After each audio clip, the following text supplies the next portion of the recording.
Hey, welcome back to the State of Love and Trust. It's episode 263. And this week we're talking about a record that's turning 30 years old. It's not a Pearl Jam record. It's Neil Young's Mirrorball. That's right. It's time for retroactive reviews. Mirrorball, next on the State of Love and Trust. Hey, I'm Mike McCready from Pearl Jam. Hey kids, this is Mark Arm from Mudhoney. I'm Kevin Martin from Candlebox. Hi, I'm Dave Cruzen. I'm Tim Montana. Hey, I'm James Joseph from James and the Cold Gun. I am Matt Vaughn from Easy Street Records. This is Richard Stuverud. This is the State of Love and Trust. The State of Love and Trust. The State of Love and Trust. Don't forget to rate, review, subscribe to the podcast wherever you listen. Feed that algorithm.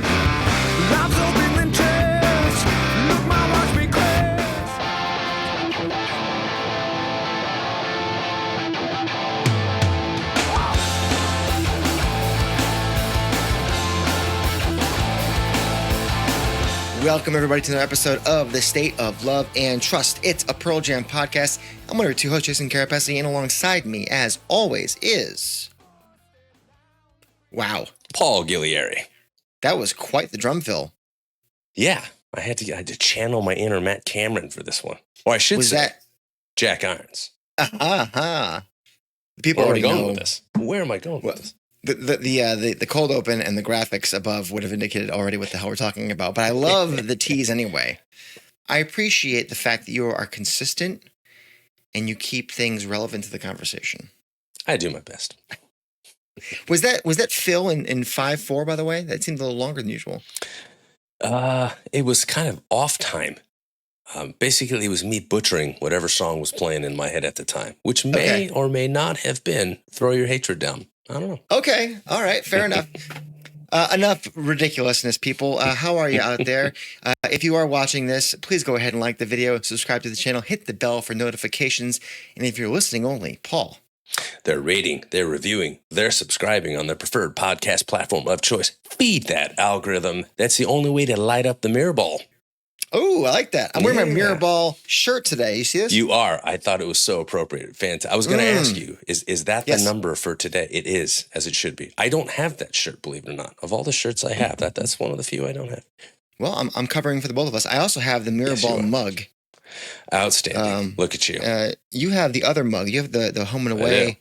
That guy. All of these things are available on the pod shop. You can scan the QR code on your screen right now, or there's a link in the description of the pod. And that's one way to help this show remain a thing. And we appreciate anybody who's bought anything. Actually, a lovely couple sent me a video of them wearing the dad cap that I wear sometimes. They each got a dad cap out there in Oklahoma. So thank you guys for that. And if you want to become a patron, as I struggle to talk out of the gate, that would be helpful as well. And there is a monthly giveaway for our patrons as I shake my camera here. What is this month's monthly giveaway for Patreon members? It is, let me get my props here. This guy. It's Kerepesi Blair's The Final Years. Look at that. There's Kurt in his Jackie Onassis glasses. That rhymed. Jackie Onassis glasses. This could be yours if you're a patron in the month of June. How about that? Join us, won't you?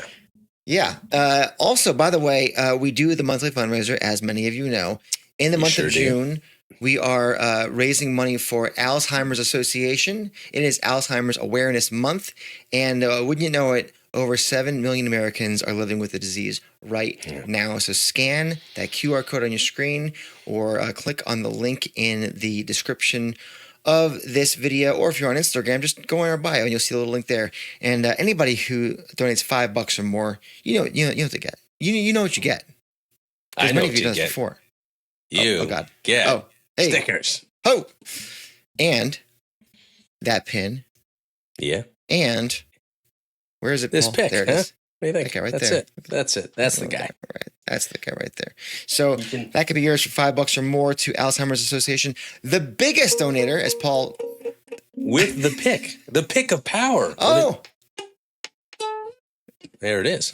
Oh my. I can't wait for the people to not hear that because of the noise gate that's applied afterwards in post-production. Anyway, if you donate the most money to Alzheimer's Association, you get the old Loose Groove Comp 12-inch vinyl full of wonderful classics like Sun Song by Zosher, and Present Tense by one Brittany Davis, among many others. So this exact copy could be yours if you donate the most money to Alzheimer's Association here in the month of June.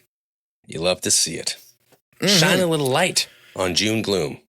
Yes, exactly. Actually, it was a beautiful day today, Paul. Was it nice where you were?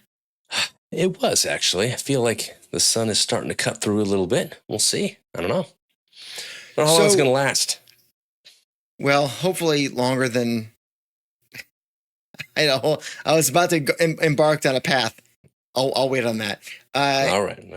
This week's episode, Paul, we love to do the reviews, retroactively speaking, of course, right? Yes, we do. And we've done 10, and we've done binaural and riot acts, I want to say. I think those are the 3 that we've done. Mm-hmm. And you're like, Jason, you guys do those on anniversaries, and there's no Pearl Jam anniversary in the month of June. You're right. Oh, but... if you couldn't tell by the graphics above, again, or the fact that we've been really obviously talking about mirrored balls, then you'll remember that on June 27th is the 30th anniversary of Mirror Ball by Neil Young with Pearl Jam. Mm-hmm. So why not say happy birthday to that lovely record, then doing a review of it retroactively? Let's dive in. Yeah. I've got some opening thoughts I want to get out of the way just because I think it was in my head as I was going through all the songs. As we are doing this episode, I don't know if you have any opening thoughts either, Paul. I got some. I got a few. Okay. All right. Let me give you my spiel. Let's do it. Because it's been weighing on me all day. Oh boy. Let's unpack that, my friend. Let's unpack that. Yeah. My emotions and my feelings and my thoughts. We need the preamble. Need to know where my filter is. Okay. So I will admit that much of my analysis of this record will be made as my head remains in a cloud of both confusion and frustration as it pertains to the state of this country, and in particular, what's happening from an immigration perspective here in my hometown of Los Angeles. And we're recording this review right in the middle kind of all of it as things are happening. Suffice to say, while I've tried my best to remain locked in on the music, and I will be, you'll see, I'm also reminded of the fact that the purpose of these retro reviews is to analyze and critique the music from the unique vantage point that time and space has allowed us. And I think I asked myself these questions like, what wisdom and hindsight can I apply to the music? What themes still matter right now? Which do not? And why either of those matters to the song and album at hand. And listen, neither Neil Young nor Pearl Jam have ever pretended to be apolitical. They've been quite the opposite, I would think, is pretty obvious to say. And they're vocal dissenters, and they're champions of the meekest among us. Oddly, quite Christ-like from guys who, by my best study, are agnostic in that way. And they have used their music to speak of love, family, power, class, and the fractures that can happen within all of them. Now, the marriage of Neil and Pearl Jam, especially at a time when Pearl Jam was seemingly ripping apart at the seams, was arguably as necessary as Jack Irons' inclusion the year prior. And recording this album in January 1995 was the cohesive exercise that cemented the rest of Pearl Jam's legacy and Neil Young's place in it as the ultimate mentor. So with that, please bear in mind this context of the time in which I am reviewing this record. And Paul, please go ahead and respond if you'd like, or just dive into your opening thoughts as it pertains to Mirror Ball in the time that we are living. I'm going to take the stance of looking at it within the prism, or through the prism, I should say, of where Pearl Jam was at that particular point in time. This was I wouldn't say it was a band fractured, but it was a band that was moving on with the new drummer.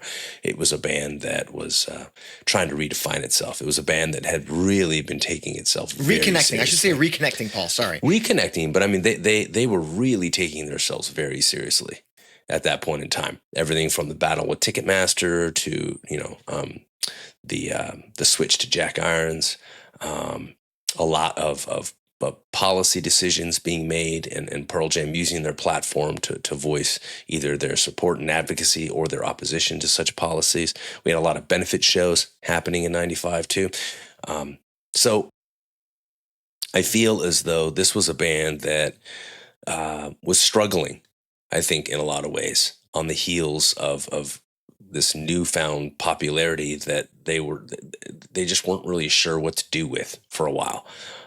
And they were trying different things, and I think that there were varying points of view within the band about what direction the band should go in. Perhaps, I'm not sure, but one thing I will say is that Stone did say upon collaborating with Neil that what was appealing about this particular project, I'll quote him here. He said, "He made it all right for us to be who we were.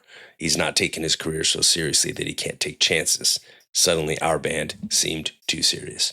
And that segues back into what I was saying, which is just that they were ready to start taking chances again. And lo and behold, No Code would be the arguably the biggest chance that they had taken, or chances that they had taken as a band up until that point. But at this particular point in time, Neil Young kind of gave them the opportunity to musically explore something via collaboration with a mentor that they probably needed in that time and in that moment. Eddie was dealing with the whole stalker situation during the recording of this record, so he was barely involved. So you just have the band essentially playing with Neil. And he just brought in a slew of songs, and I think the whole thing was recorded in 4 or 5 days. So it's just fascinating to me when you start thinking about, how this record came together. And, when I reflect back on it, I mean, there's a lot of very, very common themes that one would expect to see on a, emotionally deep Neil Young record, right? Things like isolation, heartbreak and love, which are hallmarks of most of Neil's writing. But he was also talking about aging on this record. And I think, Pearl Jam was kind of a window into his youth to a certain degree. And I think that this was an opportunity for him to explore that a little bit. And it's a very unique landscape sonically.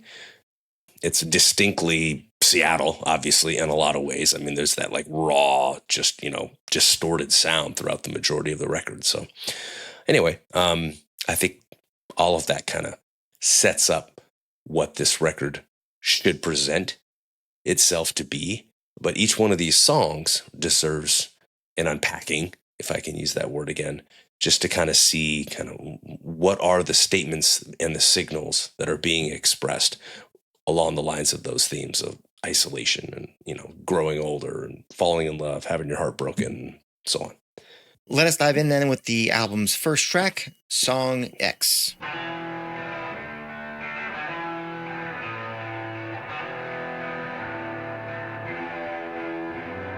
This sea shanty lurching track is musically simple, as is much of the record, and allows for Neil to shine in a comfortable and familiar way.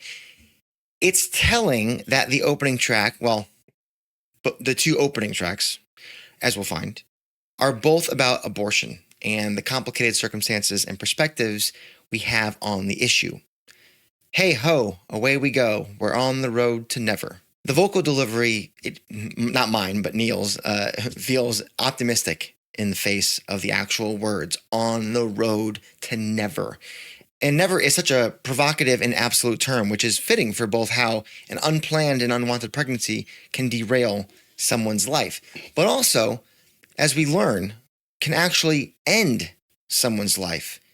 The song was written about Dr. David Gunn, a women's healthcare doctor murdered in 1993.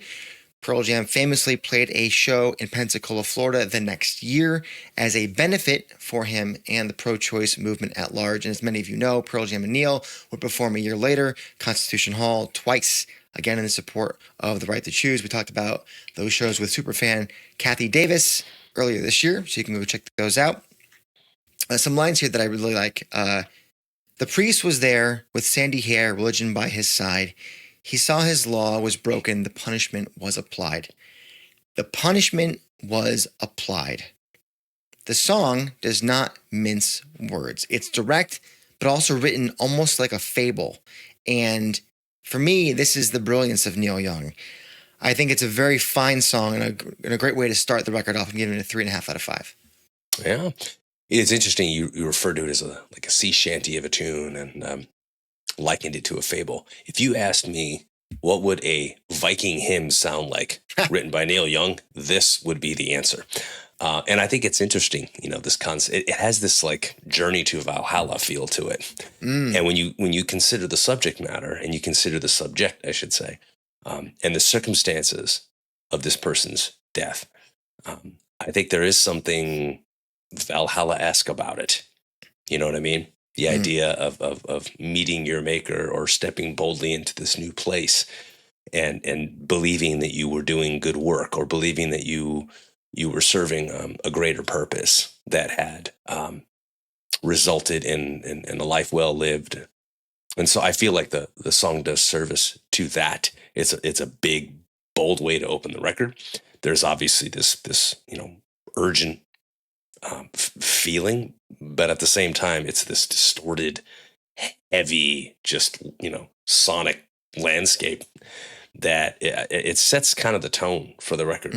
I feel like when you listen to it, it's not meandering. It's a tight rhythm, and I feel like the arrangement more or less kind of slants more towards Pearl Jam's sound. So you kind of get a sense right off the bat what this marriage is going to sound like on the record.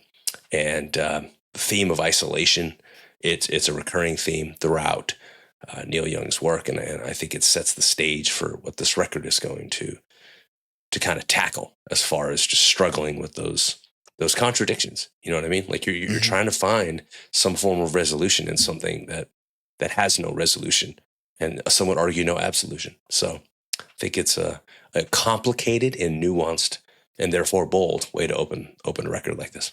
Do you have a score for this bad boy? I got it at 3 out of 5. 3 out of 5. Okay, great. It's funny you mentioned that you can feel the marriage of Pearl Jam and Neil Young out of the gate. I have thoughts on that as we get deeper into the record. Okay. So, tease. Anyway, next up, Act of Love.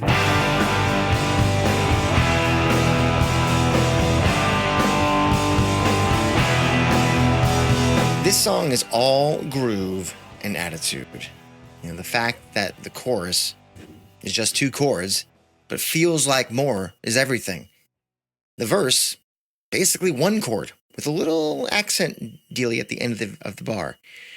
And I'm reminded of this Tenacious D song, I don't know if you know it, called One Note Song, where Jack Black shows Kyle Gass a song that had just 1 note.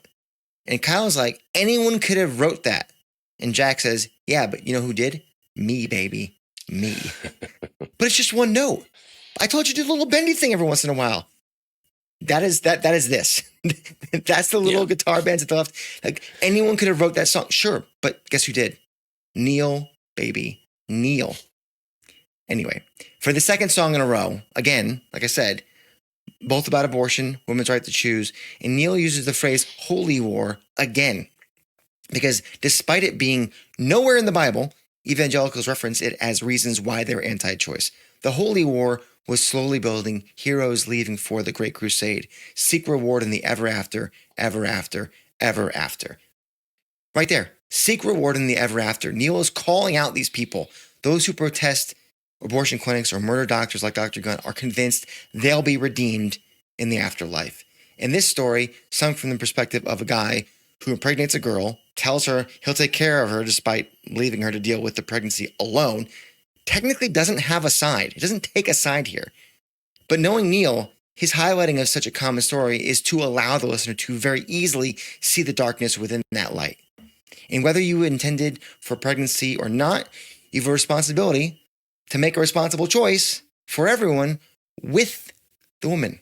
And Neil is a classic storyteller, and his way of using facts to kind of indirectly support the character most in need of support is very clever and I think admirable. So I've always thought the song was very, very strong. I give it a 4 out of 5. Wow. Okay. I mean, hey, it's the soundscape. It's groovy. It's bluesy. It's gritty. It's heavy. I hear that. I feel it. But it is very one note. I feel that there is a repetitive monotony to this song that the lyrical content struggles to elevate for me. Anyway. Interesting. Okay. Yeah. It's passionate, I think, lyrically. There's an emotional, even physical quality to the song. It's very muscular in a lot of ways. And I think it does, I like the ambiguity in the sense that it doesn't take a side, as you said. So I think that adds to the complexity that the opening song presents. But I just feel that the music is just not dynamic enough to support the complexity that is presented lyrically. So for me, it's a 2 out of 5. I mean, it's a long song, and if it's this repetitive, I mean, it's, to me, I feel like you can cut this thing in half and get to the point, you know? I feel like you're reviewing other songs on my behalf. What you're saying may or may not apply in my mind in a little bit here. So let's press on. Actually, hold on. I gotta compartmentalize that first, because Act of Love is one of 2 songs in this record that Pearl Jam has played themselves without Neil. Yes. So they see something in this song. It's easy to remember how to play. You don't have to. That is true. Too deep that into the help. bank for rehearsals. So. Interesting. I wonder if it's simply the fact that Ed has such strong opinions on the subject matter. I imagine that has something to do with it. So then why not Song X? That's a great question that you pose. Thank you. I think I would argue that, you know, Pearl Jam doesn't necessarily have like a kitchenware and candy bars moment in their catalog the way that, you know, Stone Temple Pilots does when it comes to. So the end of Purple, kitchenware and candy bars. It is it's a song about abortion, and it's told almost from the point of view of the man who hears about it after the fact and feels powerless and is trying to reconcile this new position that he's in, that he has to figure out, you know, what is his position in the grand scheme of this situation, having been left out of it, essentially. Not by choice. It's not like he willfully chose to abdicate himself from being responsible. It has more to do with the woman's choice to not allow him to be. And so this is very, very different. You know, this is about a man making a more active choice. It's a far less passive situation. Yeah. So I think Eddie is drawn to, at least at this stage in his songwriting, was very much drawn to active speakers and subjects in songs. I think as he has grown older, he has become more inclined to embrace opportunities for more passive subjects and figures. Interesting. And kind of just present something. And we see that on a few different, like, you know, Won't Tell is a great example. You know, where you can present something passively without necessarily having to make a grand statement about it, and just kind of let it be and allow the listener to be affected by that and choose how to react or respond. Preferably respond and not react to what's being presented. But I think for Act of Love, maybe that is the draw, or was the draw. I was gonna say maybe that was a prologue of some ways, an allusion to that more passive voice later on. Okay. I think also, I mean, you know, Ed was going through a lot at the time, and there's something in the subject of the song that the speaker seemed that there's an inner reflection on the way love, you know, shapes and scars. You know what I mean? And I think where Ed was at this place in his life, I think that was something that he was really drawn to. I think he was very introspectively examining that within himself. And so that may be where that calling comes from. Could be. All right. Let's press on then with I'm the Ocean.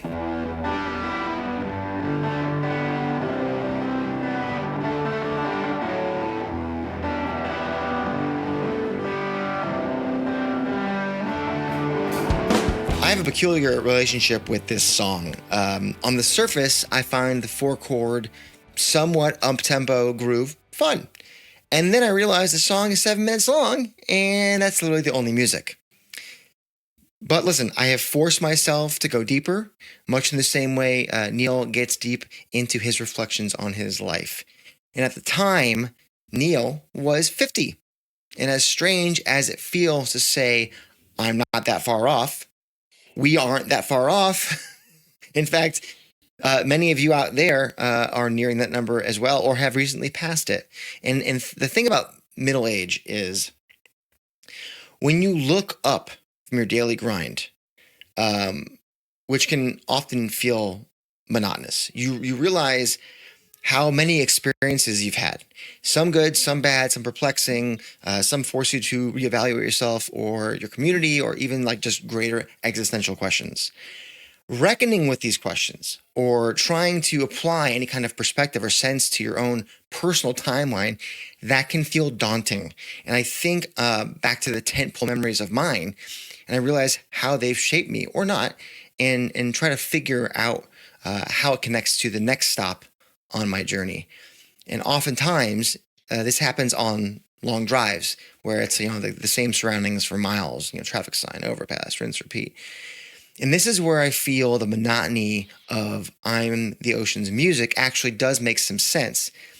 Just like you, I'm doing my best day in to work hard, parent my kids, be there for my spouse, et cetera, et cetera, et cetera.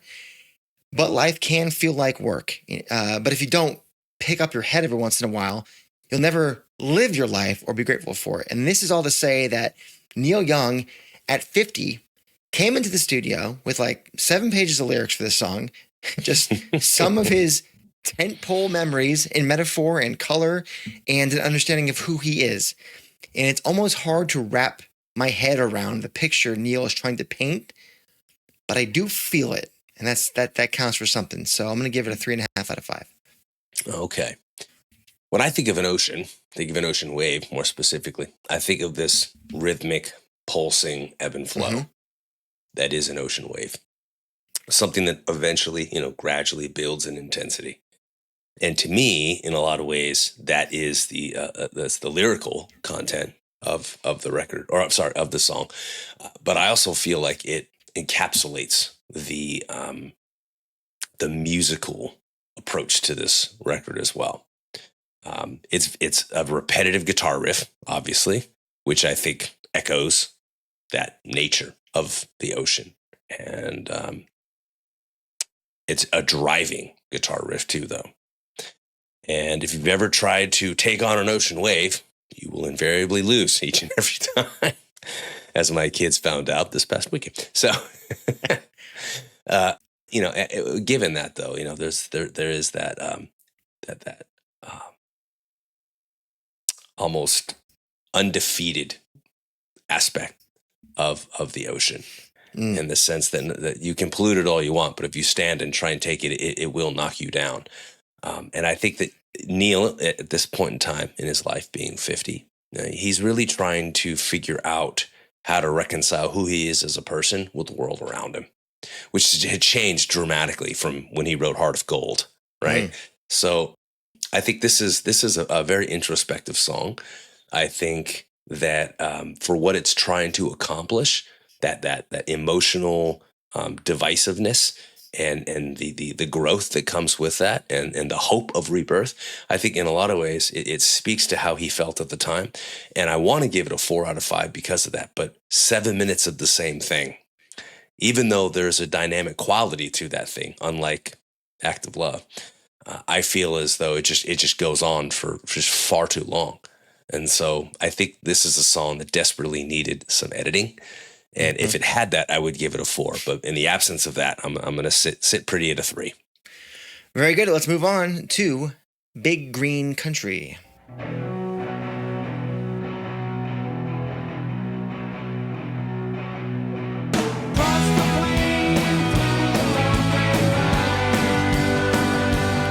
This is an interesting one, utilizing 19th century imagery and characters to talk about, to me, the American dream. And the vastness of America isn't lost on me. It surely isn't. the biggest country in the world, but especially when you think about European nations that are relatively small, the idea of like safely navigating a transcontinental journey in the 1800s is pretty intimidating. I mean, I do recall the Oregon Trail, and that was hard. So you can only imagine what it would be like in real life. And such is accessing and achieving the American dream. So when considering the imagery herein, I think about how so many don't have a very fast horse to outrun those wolves or perceived enemies, or even have a horse at all. Whatever your dream is in this country, I think for too many, it feels unattainable. So when I read the final verse of this song, I feel seen a little bit. It goes, sometimes I feel like a piece of paper. Sometimes I feel like my own name. Sometimes I feel different later. Sometimes I feel just the same. I don't know how many people out there have thought they knew what they wanted to do with their life or worked for a dream that for whatever reason didn't happen. And I don't know how many people have been riding out there, avoiding disaster toward their dream like the cowboy's wife, waiting for them only not to make it. It's dispiriting, and it can make you feel all kinds of things: self-pity, depression, frustration, anger, resignation even. But it's in these moments we have to find the courage to go again.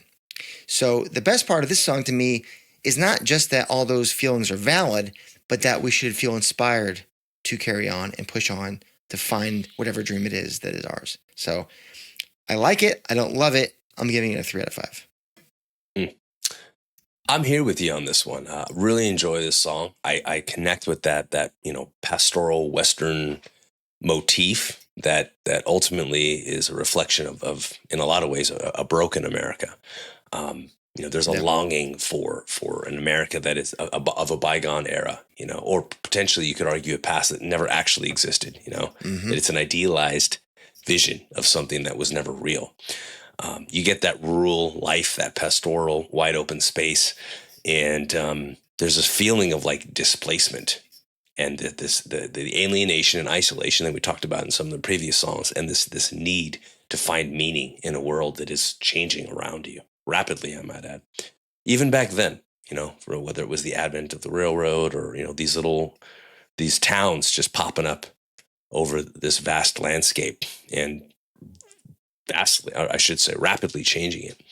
So this longing for the great big country, so to speak, this idealized vision of one's past or of America's past, I think comes with it's a bittersweetness to it.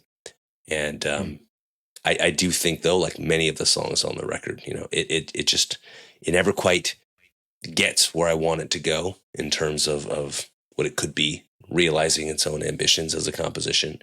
So much like some of the other songs, this is a 3 out of 5 for me. All right. Can't argue with that. Let's move on to Truth Be Known.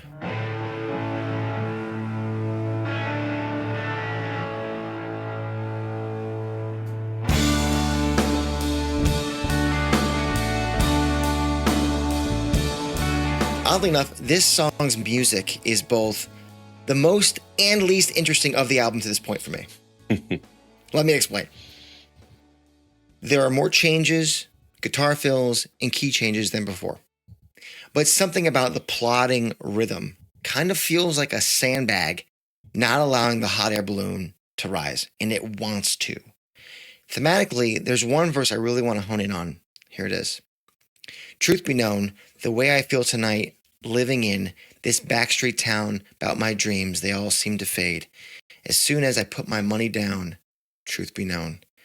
Another song where one's dream seems to be attainable only for it to disappear as soon as one fully commits to it. The rug being pulled out. So disheartening. And listen, at least the idea matches the glum mood of the music. This one just bums me out, and in the music, like I said, it's both the most interesting but also the least interesting because the lyrics just suck the life out of all the good parts, which when you think about it in the context of things, should be kind of normal. All those changes, the fills, the things that make the music unique. I think I was just being I think the bar was low as far as dynamics were concerned. So I hear this song and I go, oh, but it just never got where I wanted it to go. So for me, 2.5 out of 5. Okay. Average. I mean, look, musically, it's just sludging along, right? It's got that slow burn, rhythm to it, just heavy, drenched in distortion. I feel like it could be an Alice in Chains outtake at times. It really could. Obviously, the tempo is just methodical, and I get that. And the chorus is quite repetitive as well, which I think is something that many of these songs on this record suffer from, and it could be because of how quickly some of these songs were expedited into the being recorded. I mean, Neil said that from almost all of them, it was like 5 takes and we're done. Yeah. That being said, though, there's a brooding, reflective quality to this song, and I when I listen to it, it feels like a meditation to me on this concept of truth and how, on one hand, we feel the heavy burden of it because the truth hurts sometimes, but on the other hand, there's also something that is very appealing. It draws us to the truth because deep down, it's what we all seek. So you get that undercurrent of complex questioning. Do I really want the answer? And yet I feel like I can't move forward without it at the same time. So that inner conflict is what makes the song a bit more compelling for me. So I would say that, for me, it's a 3 out of 5, given that reality. I'm going to point out just a couple of lyrics here that I think really stood out. Not the chorus, but some dreams are made for children, but most grow old with us. When the fire that once was your friend burns your fingers to the bone. I thought that was a really poignant way to look at dreams and to look at goals and ambitions from the point of view and perspective of someone who's experiencing midlife, from someone working his way through his 50s at this point. What were his dreams? Did those dreams grow old with him? Does he feel burned by some of those? And does working with a band 15 years younger than him allow him to access opportunities that may have felt lost? Yeah, and it goes back to what Stone had said about being willing to take chances with your music and not taking yourself or your music so seriously, right? So, all right, let's move on to Downtown.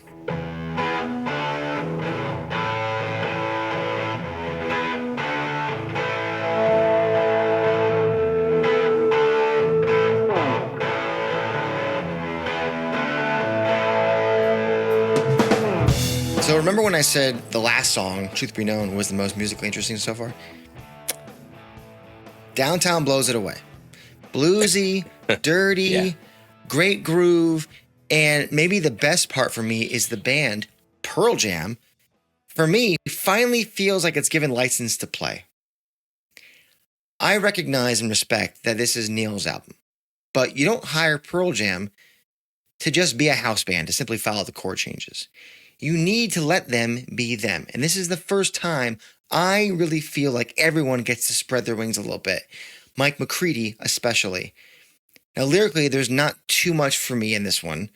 I appreciate singing about an oasis of fun within a harsh reality. That's cool.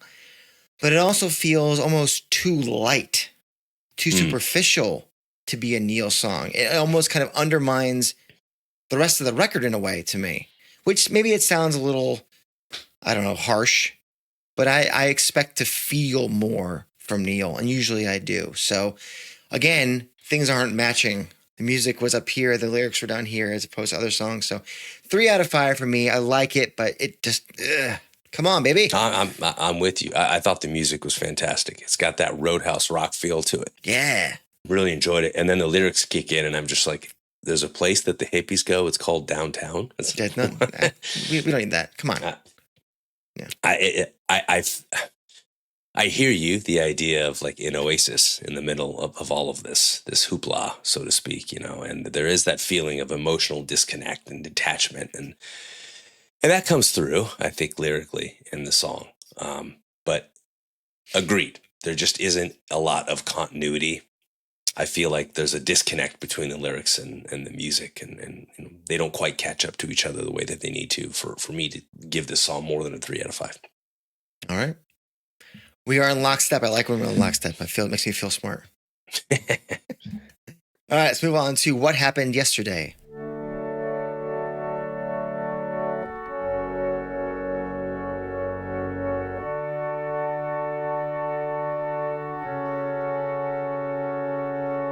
So not much to say here. Musically, it's a wasted reprise, well before wasted reprise.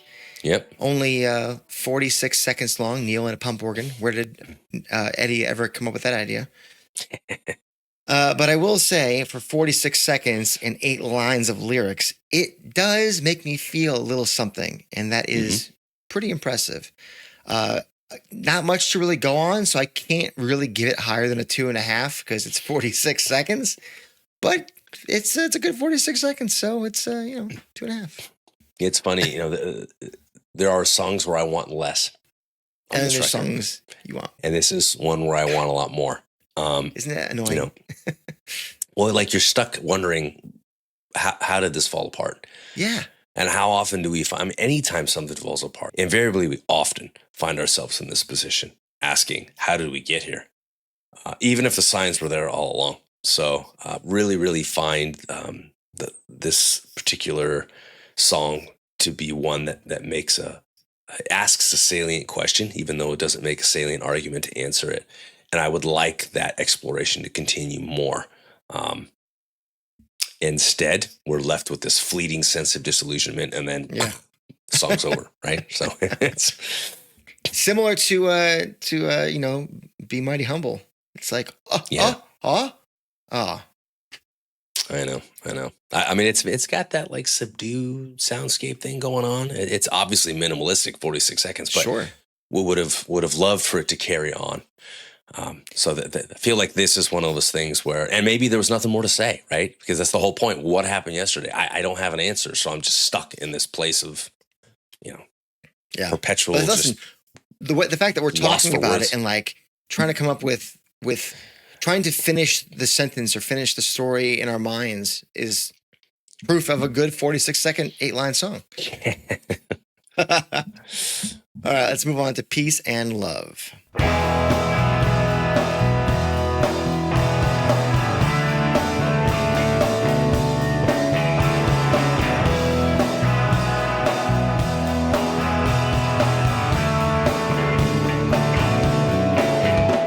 This is a song of two halves.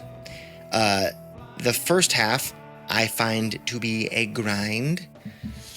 It's a chore to get through. Seemingly hollow lines about, peace and love. Who could have thought that one? It's not until the first bridge where things get interesting. And not surprisingly, it's when we finally hear Eddie Vedder on the record. Yes. It truly is the dichotomy of these two men that makes the song something special for me.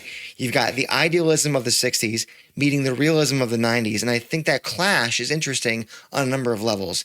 And it's one of the better expressions of the differences in the clashes of boomers and Gen X. Not to mention, musically, the whole thing just opens up. When the groove switches to the halftime feel and the guitars kind of bellow those whole note chords, it reminds me almost like that break in Retrograde. Before it gets into the outro, it kind of go doom, doom, doom, and the guitars are just like that. That's what I was thinking about when I heard this part. Then you have Mike even doing this little wah thing on his channel before Neil takes the lead, and eventually it gives way to the outro where once again Ed juxtaposes his worldview against Neil's. But in the end, to me, they see eye to eye. They both argue for the virtue of love, even if they get there in different ways. And if only the first half of the song wasn't so blah, this would be fantastic. And instead, it's kind of long and a 3.5 out of 5. Damn it. Well, what's interesting, I hear you. I mean, what's interesting is that I agree with you. They seem to both get to a place where they want a simpler, more ideal world. And they recognized that there was that idealism of the 1960s. Some would argue a naive vision of what the future could look like. And it's being contrasted with the world of the 90s, which is obviously a lot more harsh, I think, and certainly a lot more turmoil, some would argue. Although if you lived to the 60s, you would say, are you kidding me? A lot of turmoil. A lot of Just how you turmoil, view it. right? And therein lies the parallel, right? But there's just the repetitive, simplistic nature of the song. Fine in 46 seconds, but given the length, and I don't particularly find the music all that dynamic. So for me, it's just a 2 out of 5. Ooh.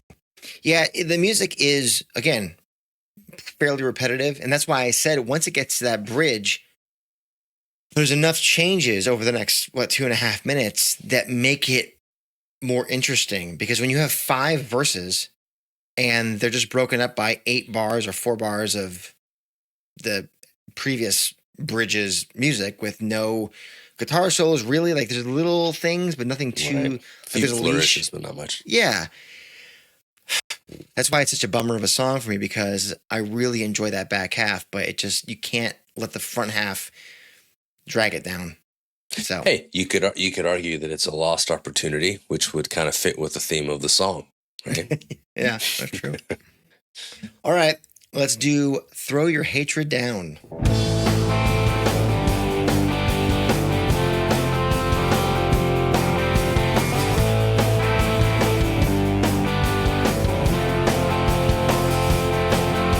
So this is the most quote-unquote written song of the album. There's more structure and dynamics here than any other song on the album, and it's no surprise this is one of those 2 songs off the album that Pearl Jam will go on to cover a number of times. The lyrics speak to something that appeals to both generations as well, seeking to remove violence and division through diplomacy and non-violent protest. And while it doesn't always work, its nobility cannot be understated. I also look at the 2 Neil guitar solos as the most aggressive and, for lack of a better word, violent of the record. And it's a nod to the fact that while Neil and Pearl Jam are not violent people, they are not pushovers either. While we strive to find resolution through dignified means, that does not mean we will accept the sins of others to rule us. It's maybe my favorite message on the record, and it just so happens to be paired with my favorite music and arrangement as well. This is the song that for me is what happens when you have all the men involved working at the peak or near peak of their powers in concert. And a special hat tip to Jack, who sounds more like himself on this song than any other on the record, and that's important. Interestingly, as the track list goes, so does the cohesion of these 2 entities, Neil and Pearl Jam, and that's because the track listing is more or less the order in which the songs were written and recorded. So no wonder that by the time we get to this song, ooh, they're cooking now, baby. They got a stew going. I'm giving this a 4, but it's a real strong 4. I hear you, and I think that you make a really good point, because this song and Scenery to me are the highlights of the record. So it's not a surprise that the record ends on such a powerful note, and the music is arguably at its peak. I think at this point in time, the band had enough time working with Neil that they really hit their stride at this point in time. The solos are ferocious. The music is fantastic. And you said it best, it's this idea of we don't need to grapple with those destructive elements of our personalities. We need to throw that down. You know what I mean? We need to release this negativity and move forward in a way that's positive and productive. And I think the song emphasizes the need to do that, but by lacing it with such powerful ferocity, that heavier rhythm, it really serves to create this undercurrent of tension, because it's easier said than done, obviously, right? So for me, it was a 4 out of 5 as well. All right. I love it. Let's move on to the penultimate song, Scenery.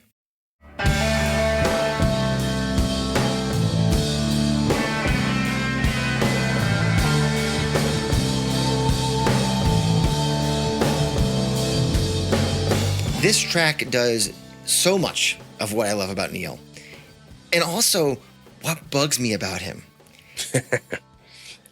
the simple 2-chord groove, it works.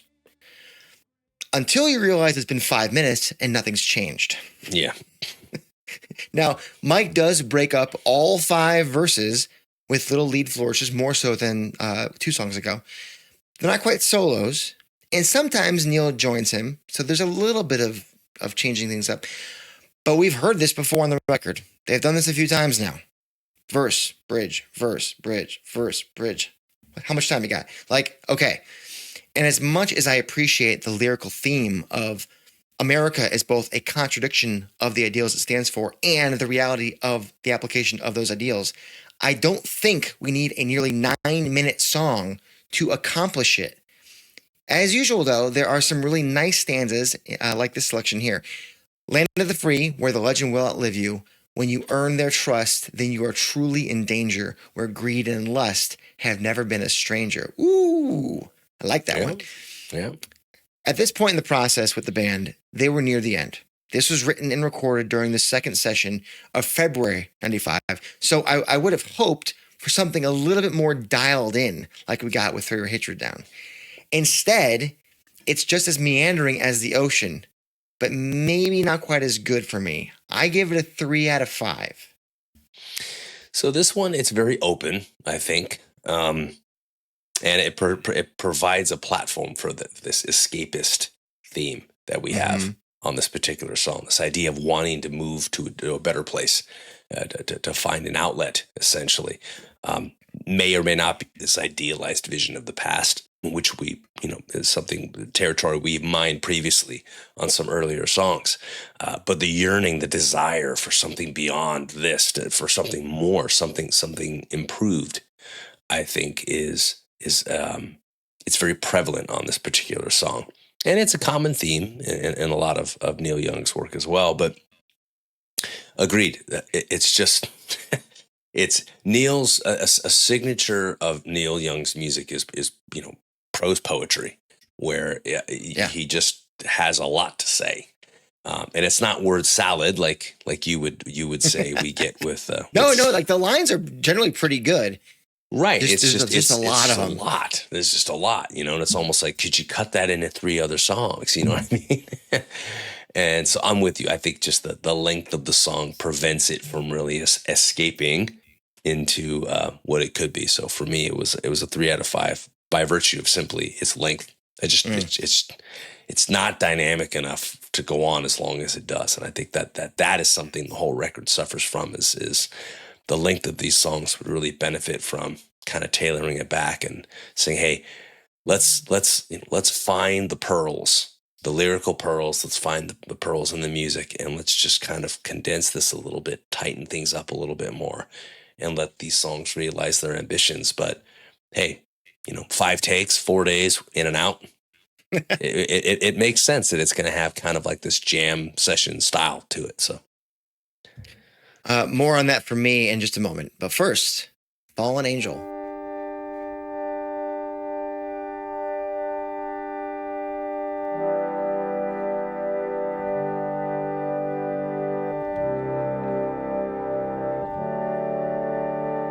All right, another pump organ number. Not sure we needed 2 of these, but here we are. It manages to paint a picture and leave the listener craving an ending, a resolution, not unlike what happened yesterday. The fact that it's about someone who's fallen from grace. You mentioned somebody that could fit this bill in Song X about 40 minutes ago. Kind of while the world continues around them. I find that very interesting, especially as a closing track. So I wonder if it's Neil just being Neil writing, and maybe it's some sort of bookend to that initial character, or is Neil getting in the feels? Is Neil feeling like this project was a marker in his career? I don't know. Again, it's hard to rate because it's so short, just over a minute. So again, I'm giving it a 2.5 out of 5. But I like that I'm talking about it after it's done. I think it was actually a crucial addition to the record. I think we think of these songs like this, and we think of Binaural and Eddie with a Uke, and we're thinking, well, you can only have one of those. But for me, it's more like Just Breathe in the End on Backspacer, where you have this departure from the rest of the sound, but you get it more than once. or even, what we get on Vitalogy. Vitalogy. Thank you. With those little interludes, if you will. I think it's very poignant. It's beautiful. It really is. I think it's one of the prettiest songs on the record. And I think it kind of encapsulates so much of what's happening in all the other songs, this exploration of making mistakes and regretting what those were, of trying to reconcile the feeling of loss with those mistakes. And then obviously take the title of Fallen Angel. There's a certain level of falling from grace and falling from that something more, that idealized version of what we had been striving to become. So I think it's a sad song. Obviously, there's a strong sense of melancholy. I mean, Fallen Angel, don't cry. Don't let the darkness break your stride. I see you fading in the night. I see you slipping from my sight. It's very, very sad. It really is. Yeah. It really is. So I think it's a touching ending, obviously. But I think that there's also an element of redemption to it. And so in that way, I think that while so many of these questions never do get fully reconciled or answered throughout the record, and there aren't necessarily solutions other than a few, tropes like, throw your hatred down and so on. This song, at the very least, does offer that level of redemption, and to some degree that level of clarity that was elusive on so many of the other songs. We get a little bit of that at the end. So I think for that reason, it's a crucial addition to the record for me. So I love the song, so I'm going to give it a 3 out of 5. I wish it was longer. I'm going to ask you about these lines here. Hungry people move like waves behind the beat. Where's the big drum? Where's the feel of body heat? What do you make of that? This idea that we're all moving towards something, but the body heat is emblematic of being charged, of moving with intention and purpose, of having vision and clarity in what we're doing, purpose. And I feel like this idea, he could be talking a little bit about the idea that we like to mobilize, but in the service of what, right? What are we trying to accomplish? What are we trying to achieve? So I think on some levels it's critical, and on other levels it's a little bit of an attempt to rouse folks in ways that might inspire them to mobilize in different ways and more productive ways. I mean, think about, what advocacy and protests and activism look like in the 90s, and contrast that with the 60s. You know what I mean? And so that's what Neil was living in at the time. He was, watching activism in the 90s, having lived through the 60s. So right. Maybe where is the beat is more like find the beat. Mm-hmm. Find your beat for whatever it is that moves. Could you. be. All right, there we go. That's it. 11 songs, 11 tracks. Some final thoughts from me. I appreciate not overthinking music and going off pure instinct and emotion. And if anyone has a license to do it and do it well, it's Neil Young. That said, as I said before, when you've got a band as locked in and prolific as Pearl Jam playing with you, perhaps you take an extra beat or two and truly collaborate. It's not like either one of them had anything imminently happening. I mean, Pearl Jam's Asian tour was still weeks away. The album has a lot of strengths, but it also suffers from, I think, the Pearl Jam guys seemingly basking in the awesomeness of Neil, perhaps paying him a little bit of too much respect, if I may.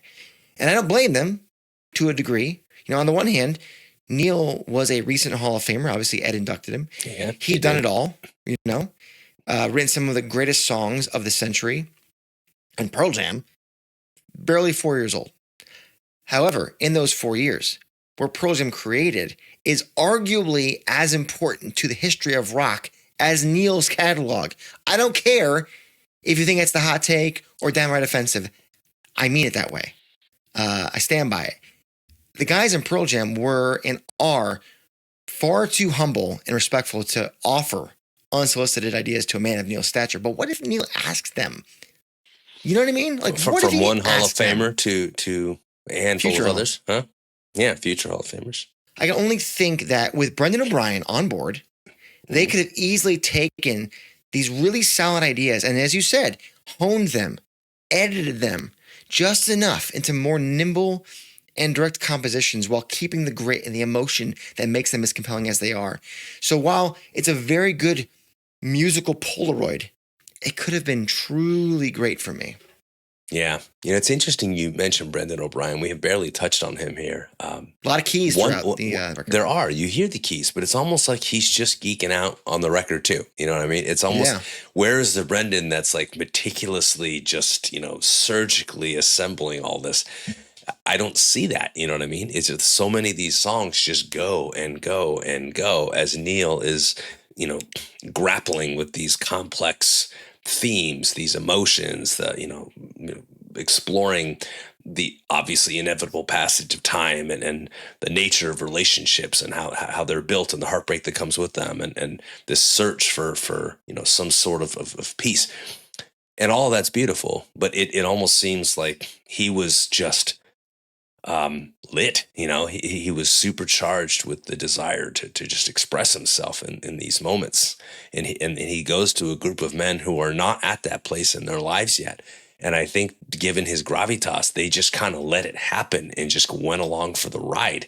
And that's why that rock energy is so raw throughout the record, because it's just in the moment. You know what I mean? So I can respect that. I truly can. And I appreciate what it is.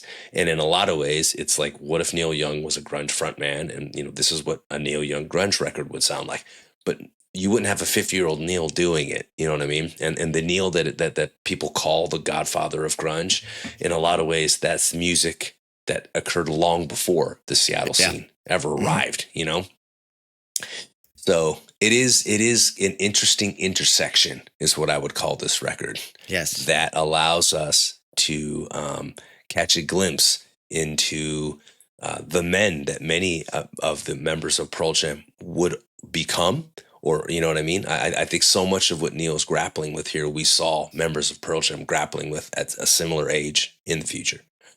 And Neil also, as you said, seeing a part of his youth in this band and allowing them to kind of be themselves in some ways and take risks and chances. But there is a governor on this record in a lot of ways as well. And I think that governor is just Neil Young unchecked and unfettered. And in some ways that's amazing. You know what I mean?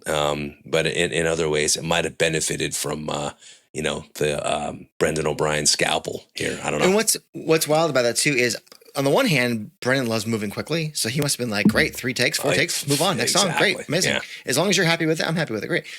But also there's a part of him who is a musician and who is used to more calculated songs and being able to have an imprint on the calculation of that product. And to say, hands up, okay, I'm just going to put really wide guardrails way out here, and we can just kind of, it's like when Kramer changed the 3-lane highway to 2-lane highway. It's like, oh, comfy lanes. That's kind of what this was. This is the musical version of Kramer changing the highway. So never thought I'd hear that analogy on this show, but yeah. Nevertheless, we're always so harsh with these retro reviews because I feel like we have to be, in a sense, because we're really dialing in. It doesn't change the fact that all of these records that we've reviewed, we really do enjoy to varying degrees. And yes, your point about Pearl Jam being 50 years old, what would they be writing about? Well, that was more or less Lightning Bolt. Yeah, in a lot of ways. They were like 48, 49 around that time.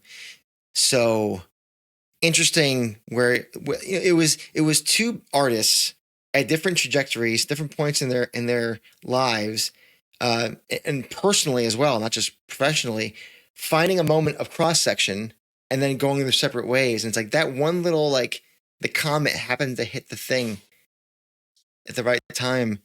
I'm great. I'm so happy that we've got it.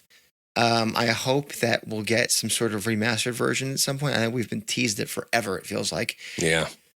And hey, we also got the Merkenball EP, which we'll talk about in December when it was released. So got that to look forward to. Only 2 songs, but maybe we'll get somebody on the show to talk about it. Anywho, thank you for being with us. Let us know in the comments what you think about each track of the album as a whole. Do you agree with us? Do you not agree with us? Disagree? Not agree. Disagree. That's the word you're looking for, Jason. Disagree. Do you disagree with us? And if you disagree, don't comment. That doesn't help the algorithm. And you need to Just feed kidding. it, right? Feed it. I think it actually does help the algorithm, because if people clap back at each other, then it's like, oh, there's a lot of commentary here. Let's throw this in front of you. Engagement farmers. And engagement farmers. That's the new name of the podcast. Oh, God help us. Engagement That's not farmers. a compliment, by the way. Oh, I gotta That would hate not it so be much. a compliment. No, terrible. Anyway, a reminder that we like helping people, and we hope that you do too. And this month, you can help Alzheimer's Association. They are our June 2025 fundraising effort, and there's a QR code on your screen right now. And if you scan that, or you tap on the link in our Instagram bio, you can help over 7 million Americans who are living with the disease right now.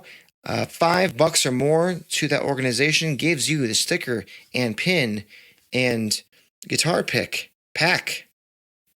And Paul would show you, but they're all on the floor. Got to give. That's what I have to say. Mm. Got to give. He had one left over, one left in the chamber. If you donate the most money, you're receiving this. It's the Loose Groove compilation on vinyl. All the goodies are on here. Mason Jennings, James and Nicole Gunn, Tiger Cub, The Deception, Josh Freeze, on and on we go, Brad. So lots of cool stuff here. This could be yours for the highest donation to Alzheimer's Association. And if you want to help this show, you can be a patron, join our fabulous community over there in Discord, and possibly win the Patreon giveaway of the month, which is that guy, The Flannel Years by Karen Mason Blair. So I haven't opened it up. It's still in the cellophane. So, see? This is the ASMR portion of the show. I hear the crinkling right there. Oh, yeah. They do anything for you? Right? Should we tap? It makes me want to open that and read it. How about that? And if you want to support the show by buying some merchandise, like the shirt that I am wearing, or the mug that I am holding, or that Paul is holding, I'll wait for it. There it is. Then that helps us a lot too. A lot of cool things in there. There's a new satchel, by the way. There's a new it's European, and it's a satchel. It's like a little, one of those bags you throw over your shoulder, put your phone in there. It's got a little logo on it and a fun phrase inside. What is it? What could the phrase be? What could it be?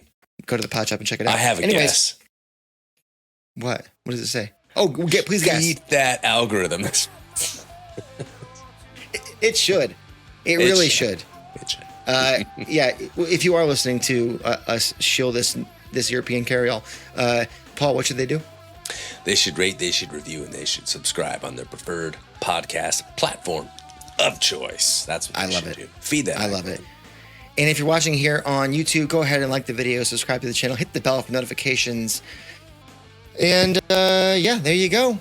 We appreciate you. We'll be back with you next week with more. And until we meet again, you've been watching or listening to The State of Love and Trust.